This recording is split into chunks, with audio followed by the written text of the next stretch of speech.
أما بعد فأعوذ بالله من الشيطان الرجيم بسم الله الرحمن الرحيم يريدون ليطفئوا نور الله بأفواههم والله متم نوره ولو كره الكافرون صدق الله العظيم বাংলাদেশ জামাত ইসলামী সাতক্ষীরা সদর এবং শহর কর্তৃক আয়োজিত 2006 সালের 28 অক্টোবর খুনি শেখ হাসিনার নির্দেশক্রমে লগি বৈঠার তাণ্ডবে শহীদদের স্মরণে আজকের এই আলোচনা সভার সম্মানিত বিশেষ অতিথি নবনির্বাচিত জেলা আমির সাবেক উপাধ্যক্ষ সম্মানিত শহীদুল ইসলাম মুকুল, অন্যান্য অতিথিবৃন্দ,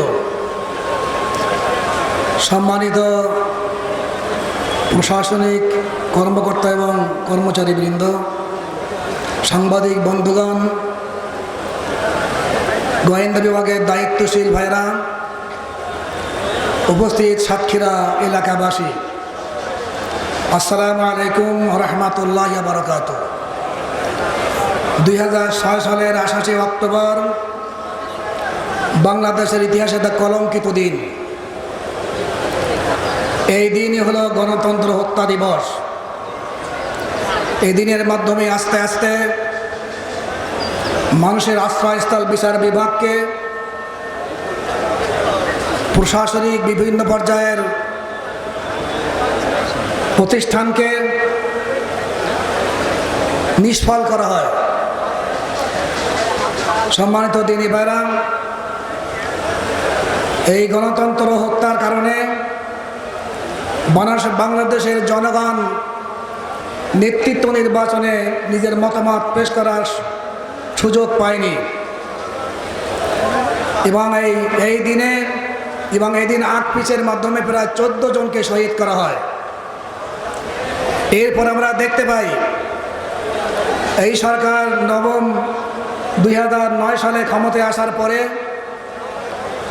সেনা সদস্যদের মধ্য থেকে 57 জন কর্মকর্তা যারা বাংলাদেশের প্রহরী বা স্বাধীনতা সংসদের অতন্ত্র প্রহরী ছিলেন, তাদেরকে হত্যা করা হয়।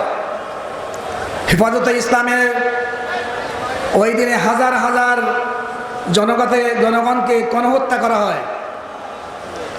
আবার দেখা যায় জামাত ইসলামের কেন্দ্রীয় নেতৃবৃন্দকে ইসলামকে ধ্বংস করার জন্য, ইসলামী আন্দোলনকে নষ্ট করার জন্য বিচারিক হত্যা করা হয়েছিল।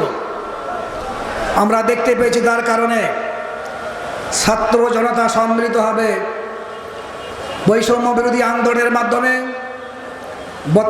বিগত সরকার, শেখ হাসিনা সরকার, অবৈধ সরকার, যে এনাকে বলেছিল যে মুজিব কন্যা পলায়ন করে না, সে পলায়ন করতে বাধ্য হয়েছিল।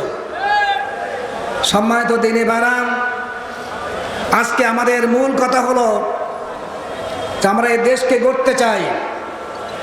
এদেশের অন্যায় অপকর্ম যেগুলো হয়েছে, হত্যা হয়েছে, নিহত হয়েছে, হত্যাকারীদেরকে চিহ্নিত করে তাদের বিচারের দাবি আমরা করছি। যদি সঠিকভাবে বিচার না হয়, এদেশে সঠিক গণতান্ত্রিক রাষ্ট্র প্রতিষ্ঠিত হবে না। আল্লাহ আমাদের সকলকে ন্যায়কে প্রতিষ্ঠা করার জন্যে এবং সৎ নেতৃত্ব প্রতিষ্ঠা করার জন্যে এবং অন্যায় এবং গণতন্ত্রকে হত্যাকারীদেরকে বিচারের মাধ্যমে, ফাঁসির মাধ্যমে আমাদের সঠিকভাবে গণতন্ত্র ফিরিয়ে দেওয়ার আকাঙ্ক্ষা পোষণ করে আমার সংক্ষিপ্ত বক্তব্য শেষ করছি। আসসালামু আলাইকুম ওয়া রাহমাতুল্লাহি ওয়া বারাকাতুহু।